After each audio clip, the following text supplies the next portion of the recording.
Hello வணக்கம். இது உங்கள் சிவி ஜோன். எல்லாரும் எப்படி இருக்கீங்க? இப்போ பார்த்தீங்கன்னா ஒரு சம்பவம் காலையில் பார்த்தீங்கன்னா விஜய் பார்வதி சாண்ட்ரா கிட்ட பேசக்கூடிய விஷயங்கள் ஒன்று வந்துச்சு. செம ஷாக்கிங்காக இருந்துச்சு. எனக்கே ஷாக்கிங். இது எப்போ நடந்துச்சுன்னே எனக்கு தெரியல. எப்போ நடந்துச்சு உங்களுக்கு தோணுச்சான்றதை சொல்லுங்கள்.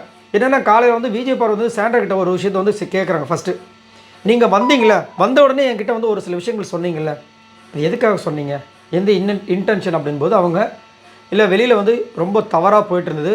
குறிப்பாக அடல்ட் கண்டென்ட் அப்படின்ற மாதிரி வந்துட்டு தவறாக போட்டி ஆகிட்டே இருந்துச்சு. சரி, உள்ளே வந்தோடனே கண்டிப்பாக சொல்லணும்.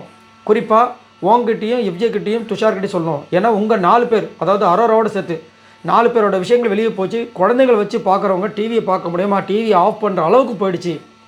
அதனால தான் நான் வந்து சொன்னேன். மற்றபடி உங்களை வந்துட்டு எந்த இன்டென்ஷன்லேயும் தவறாக பண்ணணும் இல்லை, ஸ்டாம்ப் பண்ண வேண்டிய அவசியமும் இல்லை. அதே மாதிரி இவர் துஷார் மேலே ஒரு குட்டான ஒரு விஷயம் இருந்துச்சு. ஆனால் அரோரா வந்துட்டு துஷாரை வந்து ஒரு கேம் இது பண்ணுறா அப்படின்ற மாதிரி போச்சு. ஆல்ரெடி நம்ம அரோராவுக்கும் வந்துட்டு ஒரு பேட் இமேஜ் வெளியே இருக்குல்ல, அதனால் அந்த பொண்ணுக்கு வேறு மாதிரி போயிட்டு இருந்தது. அதனால தான் நான் வந்தவொடனே அரோரா வந்து அது ஒரு கேம் ஆடுறதுன்னு தெரிஞ்சிருச்சு.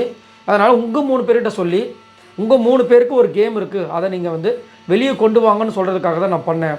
ஏன்னா எந்த வைல்ட் கார்டு என்ட்ரியும் உள்ளே வரும்போது எதையுமே சொல்ல மாட்டாங்க. ஆனால் எங்களுக்கு உள்ளே வரும்போதே நீங்கள் இதை போய் பர்டிகுலராக சொல்லுங்கள் இவங்கக்கிட்ட அப்படின்னு சொன்னதுனால தான் நான் வந்து சொன்னேன் அப்படின்ற மாதிரி வந்துட்டு இங்கே வந்து சொல்கிறாங்க. அந்த டைம் விஜய் பார்வதி கேட்குறாங்க, சரி எனக்கு ஒரு டவுட்டு, வெளியே எப்படி போச்சுன்னு தெரியல, இந்த எஃப்ஜி நான் தொட்ட விஷயங்கள் எப்படி போச்சு அப்படின்னு கேட்குறாங்க. அது எப்படி பேட்டாச்சா போச்சா எப்படி அப்படின்னு எனக்கு அது தெரியல எப்படி. ஏன்னா அது ஒரு பெரிய இஷ்யூ ஆச்சு இங்கே, அது ரொம்ப பெருசாகிடுச்சு. ஒன்று மட்டும் இல்லை, ஆதரவு இதுவுமே போச்சு. ஒரு சில கிளிப்ஸ்லாம் வந்திருக்கும், ரொம்ப மோசமான ஒரு சில விஷயங்கள்லாம் வந்திருக்கும்.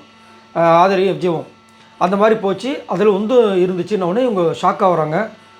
ஐயோ எனக்கே பக்குன்னு இது எப்போ நடந்துச்சுன்னு ஆதர் இது பார்த்துனப்போ இது எப்போ நடந்துச்சுன்னு தெரியல. அதுக்கப்புறம் பார்த்தீங்கன்னா நேற்று நடந்த விஷயங்கள் நம்ம கமருதீன் கிட்ட சொல்லியிருப்பாங்களே, போகிற அப்படி டக்குன்னு நைஸாக நான் நார்மலாக அவன் வலையில் வந்து நான் விழுந்துட்டேன் அப்படின்னு சொன்னது வந்து ஒரு பெரிய இஷ்யூ போச்சுல, அதை வந்துட்டு சொல்லி ஷேர் பண்ணிகிட்டு இருக்காங்க. அதுக்கப்புறம் சாண்ட்ரா வந்துட்டு அவங்களுடைய காதல் இந்த பிரஜனோட இருந்த விஷயங்களை பற்றிலாம் பேசிகிட்டு இருந்தாங்க. ஆனால் எவ்வளோ விஷயங்கள் இருக்குது பார்த்தீங்களா. ஆக்சுவலாக விஜய் பார்வதி இப்போ 2-3 நாளாக வந்து ரொம்ப வருத்தப்பட்டு பேசிகிட்டு இருந்தாங்க. எனக்கு என்ன ஒரு வருத்தமாக இருந்துச்சுன்னா, அம்மா வந்து வர்றதுக்கு வந்து இவ்வளோ ஃபீல் பண்ணுறாங்க. அம்மா என்னென்ன பார்த்துருப்பாங்க, என்னென்ன விஷயங்களை சந்திச்சிருப்பாங்க, அதை பற்றி அவங்க என்ன கேட்பாங்க அதை யோசிக்கல. கமருதீன் மேட்டரில் என்ன அவங்க முடிவு எடுப்பாங்கன்றதை யோசிச்சுக்கிட்டு போட்டு குழப்பிட்டு இருக்காங்க. அதை விட ஒரு பெரிய பாம்ஸில் எக்கச்சக்கமாக இருக்குது, அதை யோசிங்கம்மா, ஏமா இப்படி இருக்கீங்கன்ற மாதிரி இருந்துச்சு. ஆனால் இப்போ ஒரு சரியான முடிவு வேறு எடுத்திருக்காங்க. ஃப்ரீ ஸ்டாஸ்கில் வந்து அவங்க அம்மாவே உட்கார வைக்கிற மாதிரி என்னென்ன நடக்க போகுதுன்னு தெரியல. ரைட்டு. ஆனால் அவங்க அம்மா வீட்டில் இருந்தாங்க. ஏன்னா அவங்க அம்மா ஆல்ரெடி வந்து அவங்க சோஷியல் மீடியாலாம் வந்திருக்காங்க போல இருக்குது, யூடியூப் சேனல்லாம். ஸோ அவங்க அம்மா என்ன பண்ண போகிறாங்கன்றத பார்க்கலாம். ஆனால் ரொம்ப சாஃப்டான கேரக்டர் மாதிரி தான் தெரிஞ்சுது.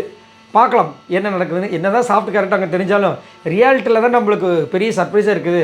ஒரு சில பேர் நம்ம நினச்சிருப்போம் சாஃப்டான கேரக்டர். இப்போது இவரே நேற்று வந்து அவரோட ஸ்டோரியில் சொல்லும்போது அமித் என்ன சொல்கிறாரு, நான் ரொம்ப கோவக்காரன்றாரு. உங்களை பார்த்தா கோவப்படுற மாதிரி தெரியல, நீங்கள் கோவக்காரன்ற மாதிரி இருந்தது. பார்க்கலாம் என்ன நடக்குது. இதை பற்றி உங்களோட கருத்துக்களை சொல்லுங்கள். பாய் நண்பர்களே.